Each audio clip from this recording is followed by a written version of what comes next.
الحمدللہ اس کی زیارت بھی ہوگی اور اس کے استقبال کے لیے عاشقان مصطفیٰ نے پہلے ہی الحمدللہ میلاد میں حاضری دے دی۔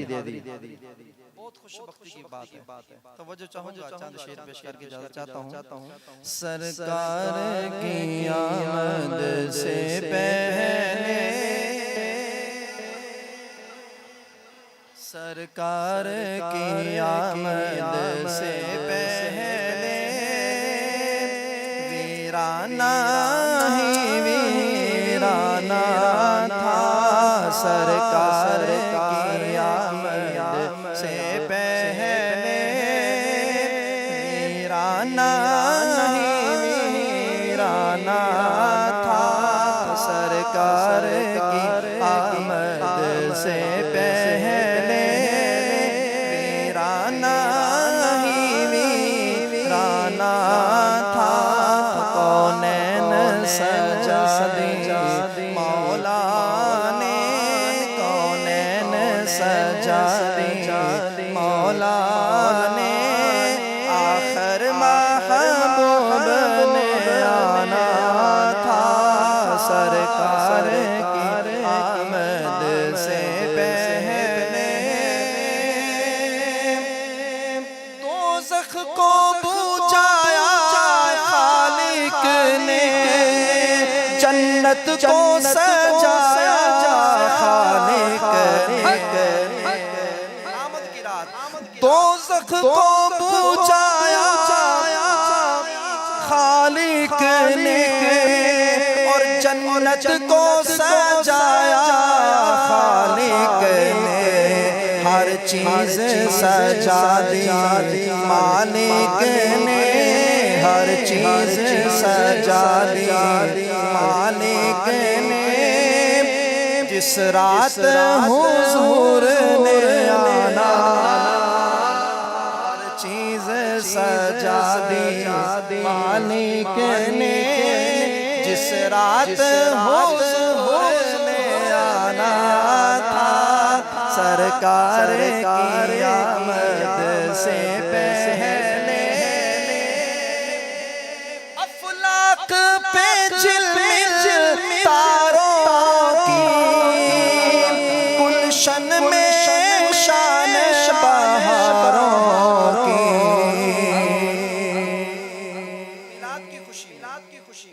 افلاک پہ جھلمل تاروں کی اور گلشن میں شان بہاروں کی، افلاک پہ جھلمل تاروں کی گلشن میں شان بہاروں کی۔ اگلا مصرع سنیں اور سبحان اللہ کہیں، کوئی لب خاموش نہ رہے، آپ کی سبحان اللہ سب سے اونچی ہونی چاہیے۔ جب قرآن سے دے رہا ہوں، علماء بیٹھے ہیں، محفل میں بولایا نبیوں کو، محفل میں بولایا نبیوں کو، مقصد میلاد منانا تھا، نبیوں کو بولایا محفل میں، مقصد میلاد منانا، اور یہ کام ہی تھا گھر والوں کا،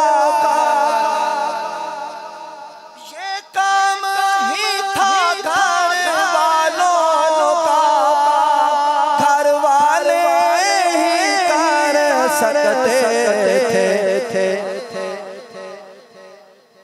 یہ کلام شروع شعر کے لیے کیا ہے، پورے کلام کی جان ہے یہ شعر، کربلا کی کربلتے چلیں، یہ کام ہی تھا گھر والوں کا، گھر والے ہی کر سکتے تھے، کربل میں بیٹے بھیج دیے، کربل میں بیٹے بھیج دیے، جس وقت اسلام بچانا تھا، کربل میں بیٹے بھیج دیے، جس اسلام بچانا.